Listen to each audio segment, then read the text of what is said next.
ইল্লা মিন বাদি ইজনিহি। শাফাআতের বিষয়ে আল্লাহ পাক আরেকটি আকীদা পরিষ্কার করেছেন। যুগে যুগে মুশরিকদের মধ্যে শিরকের একটি বড় কারণ শাফাআত।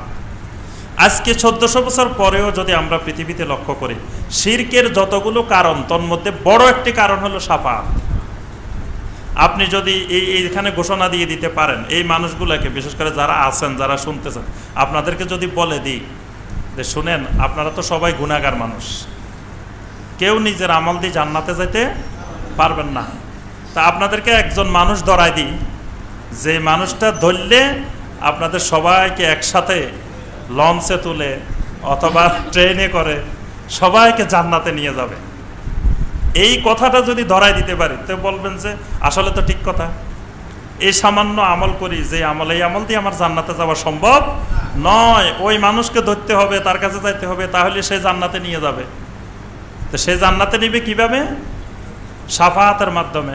কারণ তার সাথে আল্লাহর সাথে হটলাইন, তার সাথে আল্লাহর সাথে সম্পর্ক খুব ভালো, আল্লাহর কাছে কিনারে থাকে, আল্লাহর মুকাররাবিন।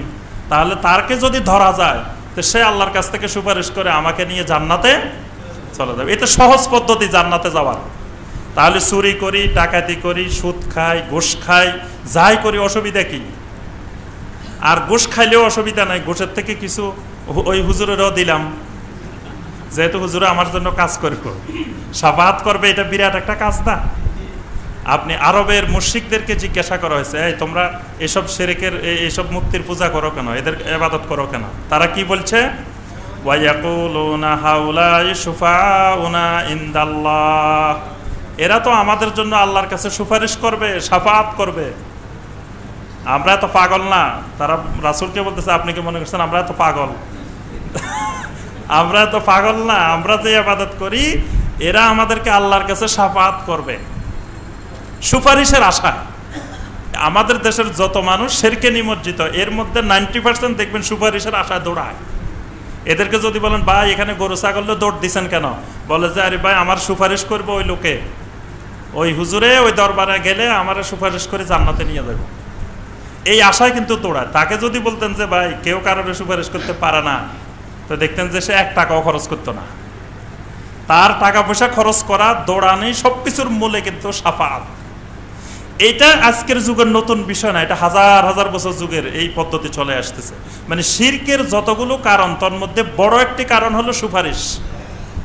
যে মানুষ সুপারিশের আশায় দৌড়ায়। মানুষ মনে করে যে আসলে নিজের আমল দিয়ে, নিজের আখলাক দিয়ে নাজাত পাওয়া সম্ভব না, সুপারিশ লাগবে কিয়ামতের ময়দানে। তো সুতরাং ফির না ধরলে, বুজুর্গ না ধরলে, ওলিয়া উলিয়া না ধরলে সুপারিশ পাওয়া যাবে না। এই সুপারিশের পিছে দৌড়ায় মানুষ। এটা প্রাচীন আমল থেকে শিরকের একটা বড় কারণ। আল্লাহ পাকের জন্য কোরআনে কারিমে বারবার কিন্তু শাফাআতের কথাটা বলছেন, মা মিন শাফিন ইল্লা মিন বাদি ইজনিহি। এমন কোন শাফাআতকারী নাই, এমন কোন সুপারিশকারী নাই যিনি আল্লাহর অনুমতি ছাড়া কাউকে শাফাআত করবে। মান যাল্লাযী ইয়াশফাউ ইনদাহু ইল্লা বিইজনিহি। আয়াতুল কুরসিটা এত ফজিলত কেন? আয়াতুল কুরসি তাওহীদের কেন্দ্রবিন্দু। এটার মধ্যে 11টি আল্লাহ পাকের গুরুত্বপূর্ণ সিফাত আল্লাহ পাক বলছেন। এই সিফাত যদি কারোর মধ্যে থাকে, তাকে শয়তান কোনোভাবে শিরকের দিকে নিতে পারবে না। শয়তান হাজারো বুঝায় তাকে ওই শিরকের দিকে নিতে পারবে না। শাফাআতের ব্যবসা তাকে দিয়ে করতে পারবে না। কারণ আল্লাহ পাক বলেছেন, মান যাল্লাযী ইয়াশফাউ ইনদাহু ইল্লা বিইজনি, কে সে যে আল্লাহর কাছে তার জন্য শাফাআত করবে, ইল্লা বিইজনি, আল্লাহর অনুমতি ছাড়া। অর্থাৎ শাফাআত যিনি করবেন তিনিও আল্লাহর অনুমতি ক্রমে, যার জন্য করবেন সেটাও আল্লাহর অনুমতি ক্রমে। কেউ কারো ইচ্ছা মতো কাউকে শাফাআত করতে পারবে না। এখন আমি আপনি যাকে শাফাআতকারী মনে করতেছি, সেই কিয়ামতের ময়দানে সুপারিশ পাবে কিনা এটারও তো নিশ্চয়তা নাই। সেই কেমনে আমার আপনার জন্য শাফাআত করবে? সে নিজে বাঁচতে পারবে কিনা কিয়ামতের ময়দানে, তারও তো নিশ্চয়তা নেই।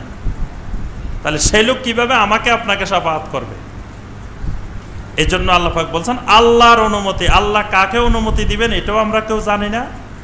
আবার আল্লাহ রাব্বুল আলামিন যাকে অনুমতি দিবেন, যার জন্য অনুমতি দিবেন, তার বাইরে করা যাবে না।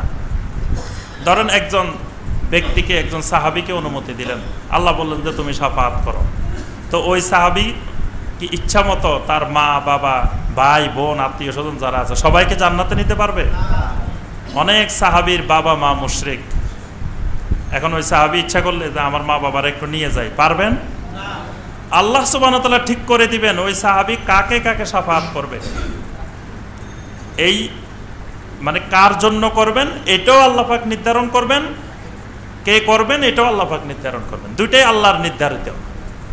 তাহলে আমি আপনি শাফাআতের জন্য কারো পিছনে দৌড়ানোর দরকার নাই। আমার আপনার দরকার হলো ঈমান আর আমল। ঈমান আর আমল কাকে দিয়ে আল্লাহ পাক আমাকে আপনাকে শাফাআত করাবেন সেটা আল্লাহ সুবহানাহু ওয়া তাআলা ব্যবস্থা করবেন। আমার আপনার শাফাআত মুসা আলাইহিস সালামকে দিয়ে হতে পারে, নূহ আলাইহিস সালামকে দিয়ে হতে পারে, দাউদ আলাইহিস সালামকে দিয়ে হতে পারে, আবু বকর ওমর ওসমান দিয়ে হতে পারে, মুহাম্মদ রাসূলুল্লাহ সাল্লাল্লাহু আলাইহি ওয়াসাল্লামকে দিয়ে হতে পারে। কাকে দিয়ে হবে এটা আল্লাহ সুবহানাহু ওয়া তাআলা ঠিক করবেন। আমার আপনার চিন্তা করার জন্য এটা দায়িত্ব দেওয়া হয়নি। আমার আপনার দায়িত্ব হলো ঈমান, আমলে সালেহ, হারাম থেকে কবিরা গুনাহ থেকে বিরত থাকা, তওবা করা, যথাসাধ্য আল্লাহর দ্বীনের উপরে ইস্তেকামত থাকা। যালিকুমুল্লাহু রাব্বুকুম ফা'বুদু, আল্লাহ পাক বলেন তিনি সেই আল্লাহ